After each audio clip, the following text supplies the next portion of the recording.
dahil nagustuhan ko tong inumin, and meron tayo dito 2 cup. So, iinom ulit tayo. So, ito yung Sunny Boy Fruit Soda.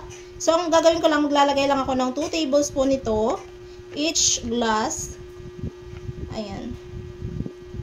Tapos, after nito, lalagyan natin siya ng Sprite. Matagal mo na to mauubos. Matagal mo na siya magagamit. And very good to if nagbi-business ka, pwedeng pwede.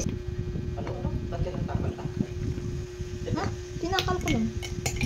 Ayan. So, yung isang Sprite, sakto na yan dito sa 2 glass. Which is good.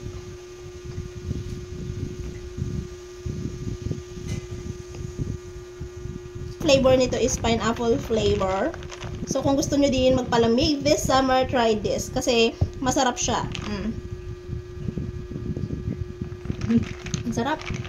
Kakaiba yung lasa niya pag ito yung iniinom mo kaysa sa normal lang na soft drinks. Which is good. Pero, syempre, not all the time. Paminsan-minsan lang.